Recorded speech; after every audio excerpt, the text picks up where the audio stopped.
All right, welcome back to the SportsMax Zone. We're staying with track and field.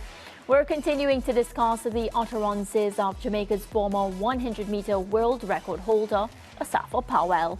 On his YouTube channel, The Powells, Asafa made it clear that his children will not represent Jamaica if the support system does not change.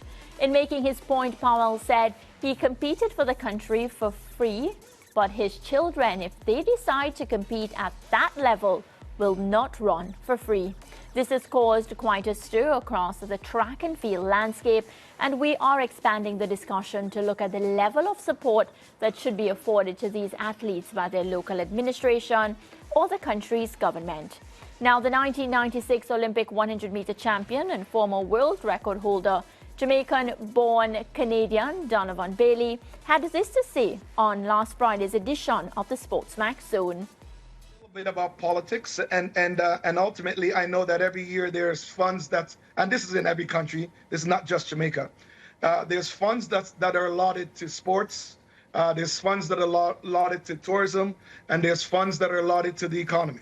So ultimately, if you have a group of young people that are representing your country and at the highest level and are accomplishing incredible things, then the government needs to allot some funds to make sure that those people that are representing the country is well taken care of.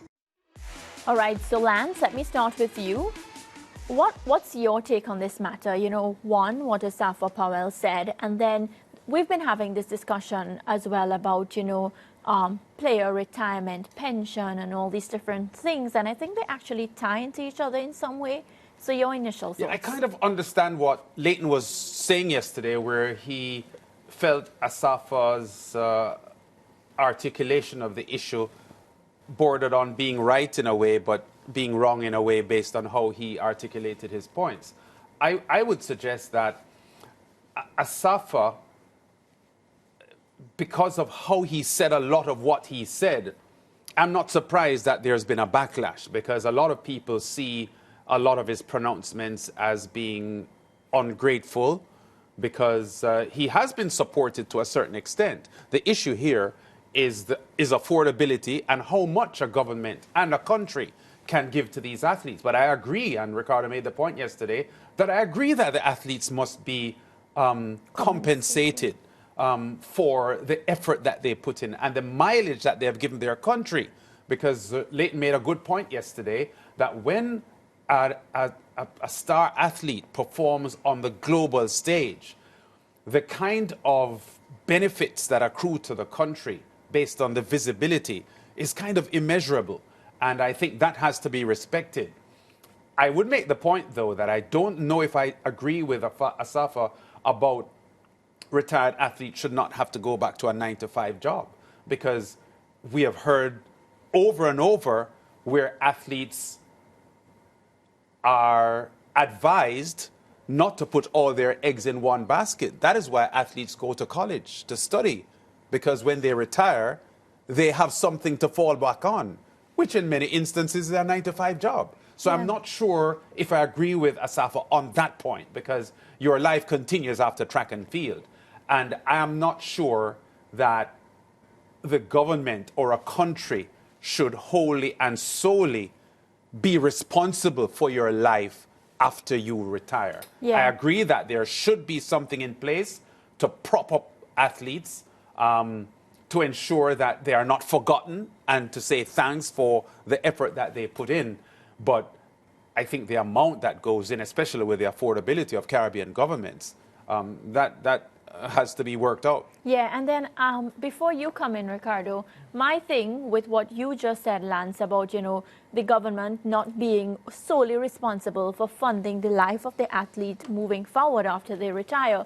The one thing I would say to that is, many of these athletes, and we've seen it right here in the Caribbean, they have a certain lifestyle that they would be able to afford because of what they do in their career, especially when they're very successful. And then I'm putting myself now as, let's just say, the sport minister in this instance, where you have so many younger athletes to literally take care of.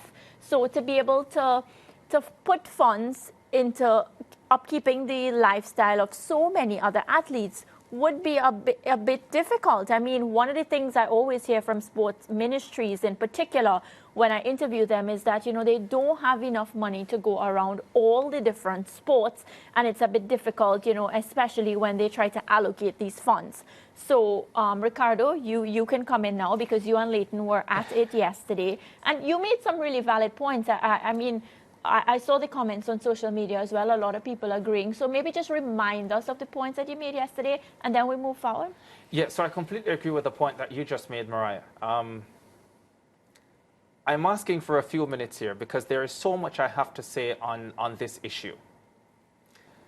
And I want to start by saying that I think the system for track and field in Jamaica is a very good one. Yeah? That's not to say it can't improve, but the foundation of that system, and whether it is designed or by chance, is excellent. Now, why do I say that? A large part of why we have success in this country in track and field, Lance and Mariah, is because of the investment at the developmental levels, whether it be the primary school level or the secondary school level. Think about it.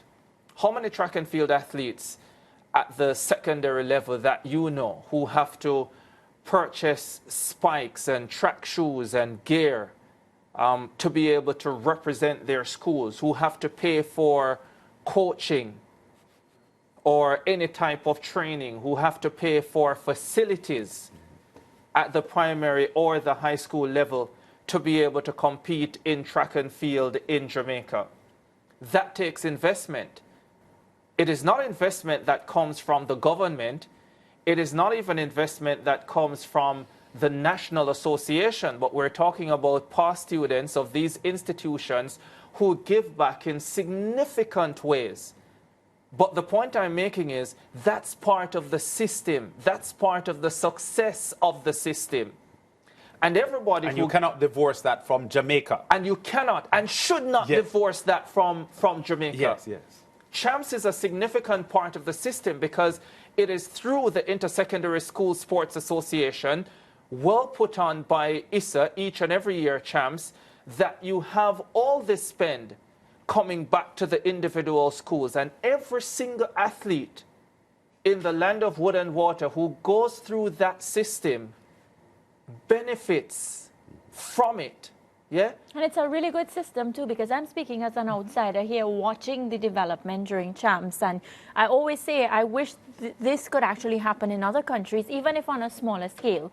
So back to your point, but I just had to, you know, really say kudos to the CHAMPS system, because it's not just a regular system, it's properly, professionally put on. Yeah. And what does that system do?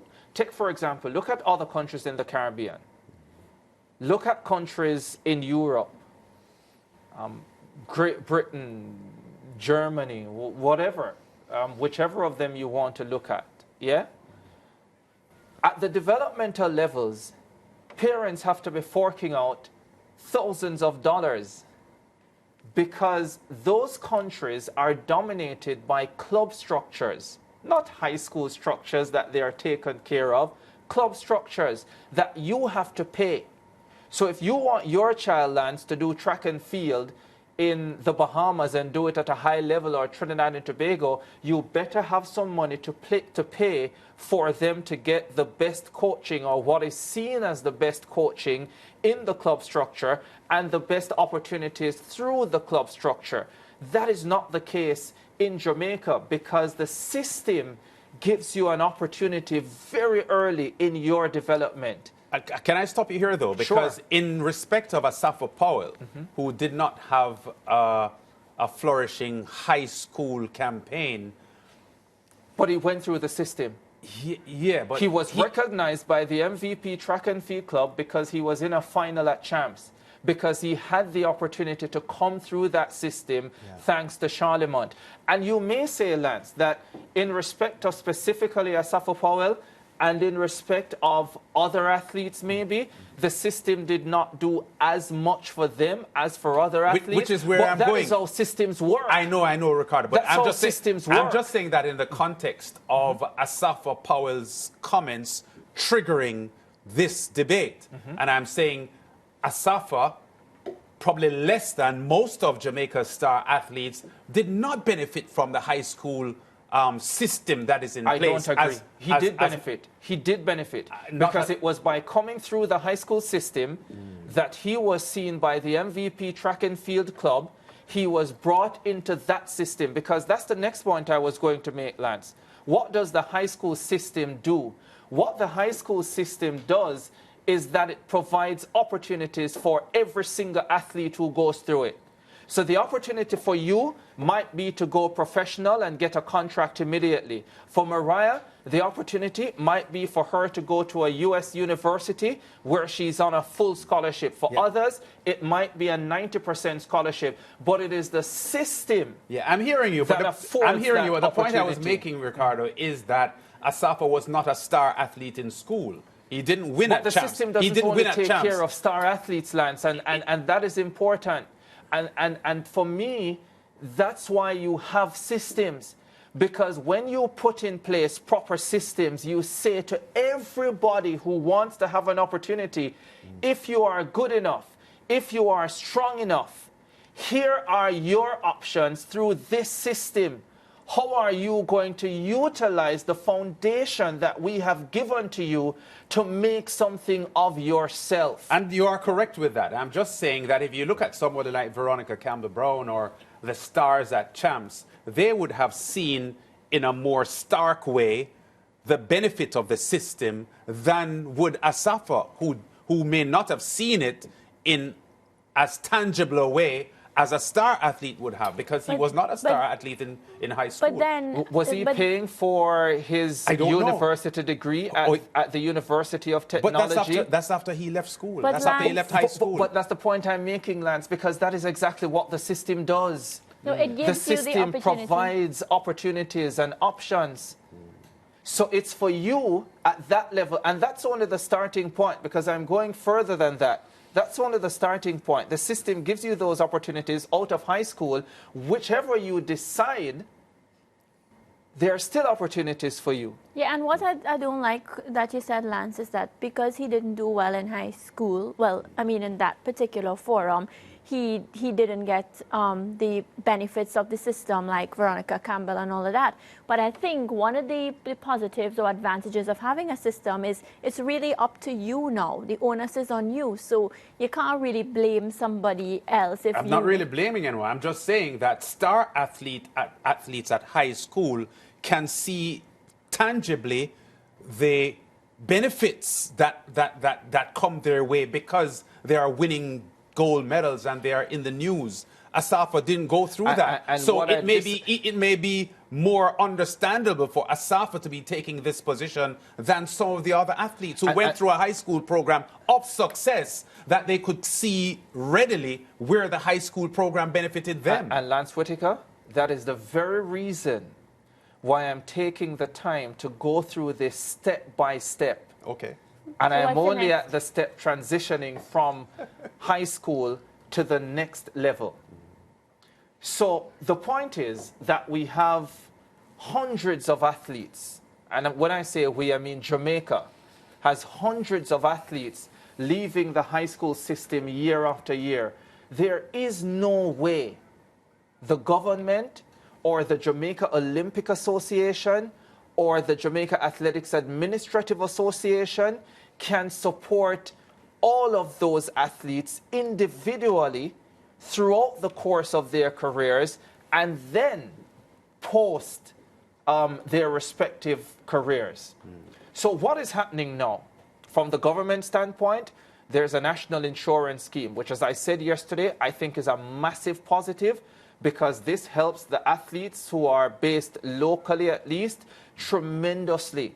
When you get injured, Lance, and you can take a health card to a physio or to the doctor or wherever you go, it makes a significant difference. Listen, I've been injured Thank God for SportsMax and their health card. I probably would not be walking today without it.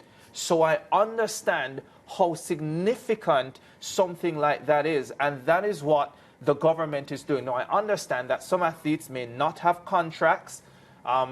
They might not be in university setups where they are flooded with the financial resources and they need a little help. Yeah. And that's fine. That's where the governing bodies come in. That's where the Jamaica Olympic Association, that's where the Jamaica Athletics Administrative Association comes in. I've spoken about this quite a bit on this show, that the GOA and the J3As especially always say that they offer assistance to these athletes. And I'm always saying, formalize this assistance. Tell us how athletes qualify. Tell us what exactly they have to do. Tell us the duration of time that when they are put on assistance programs that they will be kept on them. What they need to do to retain the assistance that they are being given by the associations. We should be hearing what the budgets are specifically for assisting athletes. We don't hear that. Not generally from the Jamaica Olympic Association, not generally from the Jamaica Athletics Administrative Association. Yes, there are times when these issues come up and they will say, hey, yeah, we help athletes, we give athletes this, we give athletes that. In the case of the GOA last year, they did a pretty good job by saying, hey, we are helping these specific athletes on their way to the Olympic Games. But what we didn't get was this process open to every athlete? Did every athlete have equal opportunity in requesting, in applying for the assistance that is being given? And that is where the governing bodies, in my estimation, come in. And then even further than that, between the governing bodies and the government, maybe we need to start putting in place maybe a national training center. And this shouldn't just be for track and field, but this should be for all sports, where athletes can go to this particular center and have access either free of charge or at significantly reduced rates to important facilities and equipment for their overall development and their continued success. Yeah. That is where I expect the governing bodies, both the Jamaica Athletics Administrative Association, the GOA, in conjunction with the government, to come into play. Even simple as a gym, because, you know, Yes. plenty athletes, A I mean, pool. it might sound so basic, but plenty athletes, you know, those things are expensive. I mean, I go to the gym, we know what the monthly gym fee is like. That is something that, you know, many people may take for granted, but the cost to be a part of a gym on a monthly or yearly basis. Ricardo, you added a pool, and even just when you spoke about that insurance just now, right? Like a simple thing in place for athletes that are injured, like a specific physio that, or 2 or 3 physios that they can choose from, that they get discounted rates. You know, it doesn't even have to be fully free, Yes. but discounted rates. So, you know, okay, we have 3 of these to go to. I would even say go for us to say like a sports psychologist. You're going through something, simple things like that. And again, it comes across like, hey, this is a no-brainer. But these are things that athletes don't have access to. Yeah, and I know we're up on time, but just spare me 2 more minutes, because I want to say that part of what the governing bodies should be doing as well is ensuring that the athletes are well taken care of when they go to represent the country. So they have adequate doctors, physios, psychologists, training facilities when they go away to major events. But I also want to say, Lance and Mariah, and viewers, and this is extremely important. If an athlete's representation of Jamaica is dependent on being splashed with thousands and millions of dollars either during or after their careers, then there's no need for this debate. Pack up your bags, go to Canada, go to Ghana, go to Great Britain, go to Germany, go to wherever you think you will get that money. If Bahrain will offer you millions of dollars to represent them, then go and take that money, because it will always be significantly more than what can be offered by Jamaica or any other Caribbean country who is churning out the number of athletes that Jamaica is doing at the moment. So don't get me wrong. We have a good system. More can be done to improve the system. But don't be ridiculous, my friends. You won't get rich from it. And you might still have to work a 9 to 5 when it's all done. Break That's time? it. Break time. Only if you want to.